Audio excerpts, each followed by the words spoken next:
The summer drought is finally over. Action on track is almost about to get underway in Belgium.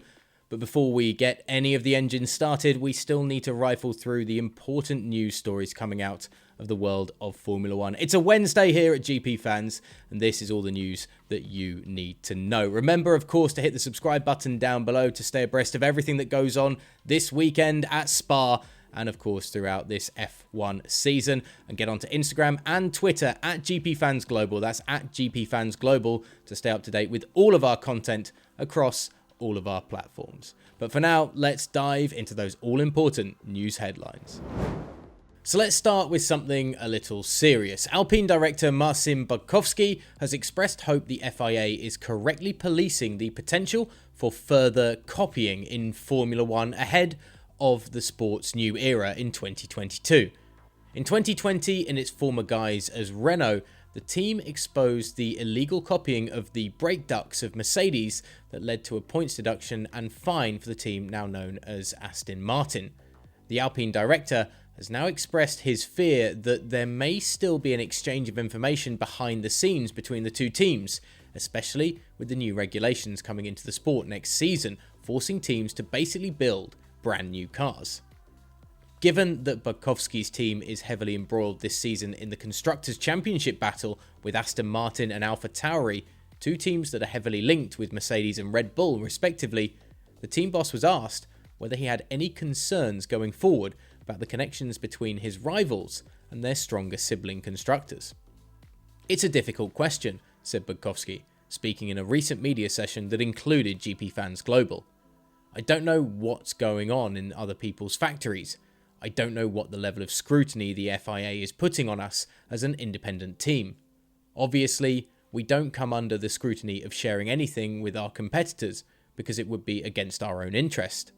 Normally, we're all competitors.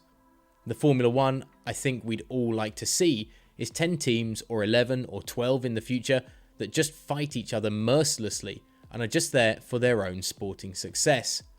From the moment that teams have a common interest in exchanging information, there's a problem because it shouldn't be the case. You shouldn't be helping your competitors. There's a concern there, but I can't say how much. I'm not going to accuse people because effectively I don't know, and I hope there's nothing happening. Clearly, going into 2022, a massive change of regulations, big development slope, lots of performance being gained on these very, very green, fresh set of regulations.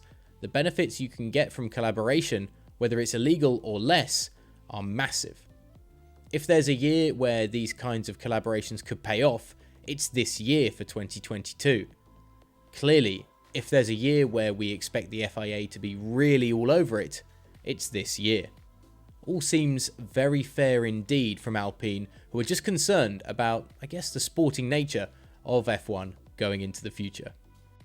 Elsewhere, Formula One has announced a new Overtake award to reward the individual driver who makes the most overtakes throughout an F1 season.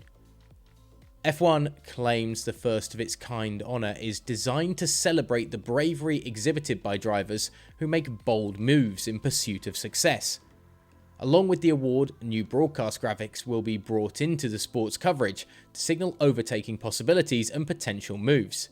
It will help fans keep track of drivers' progress in the hunt for the award, which will chart the amount of overtakes made throughout the campaign.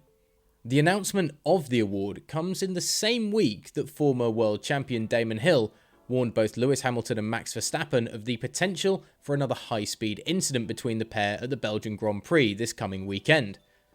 After the two World Championship fighters tangled at Silverstone in such dramatic fashion this season, resulting in a 51G collision with the barriers for the young Dutchman, Hill fears a similar incident could be on the cards when racing resumes after the summer break at Spa, a track that tragically took the life of F2 driver Antoine Hubert 2 years ago. "It's another fast circuit like Silverstone," said Hill, speaking on the F1 Nation podcast. "They've already shown they're not afraid to tangle at high speed, but Spa's a whole other level of risk. It is a concern. I think if I was FIA race director Michael Massey and I'd be in the driver's briefing for the weekend, I would be saying, listen guys, respect this place. It's one of the fastest tracks we go to. We do not want to have any nasty episodes.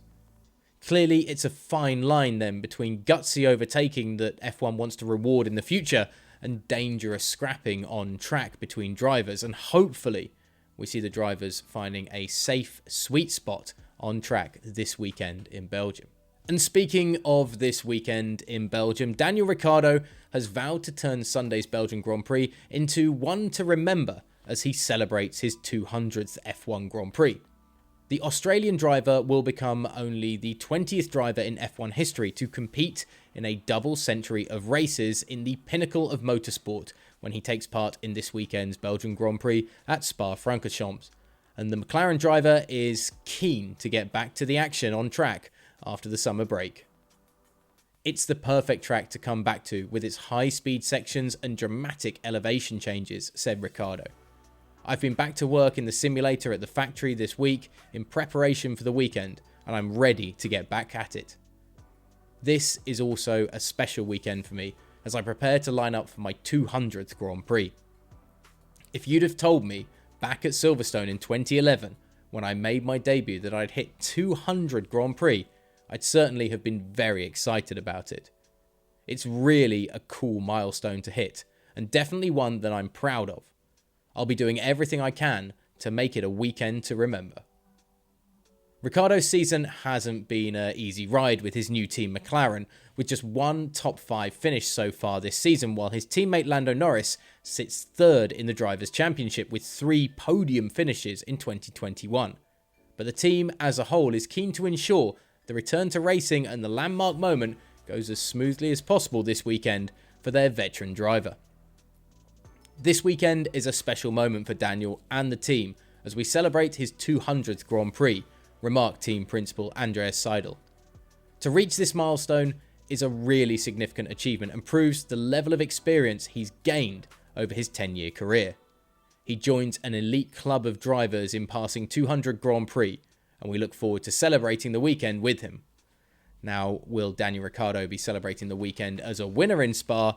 That will be a different question indeed, and one we will find out on Sunday. And remember, of course, to stay up to date with everything leading up to Sunday's big race in Belgium, you can hit the subscribe button down below and stick with us throughout the F1 season here at GPFans, and we'll be bringing you the best of the build-up to all the action as the summer break finally comes to an end this coming weekend.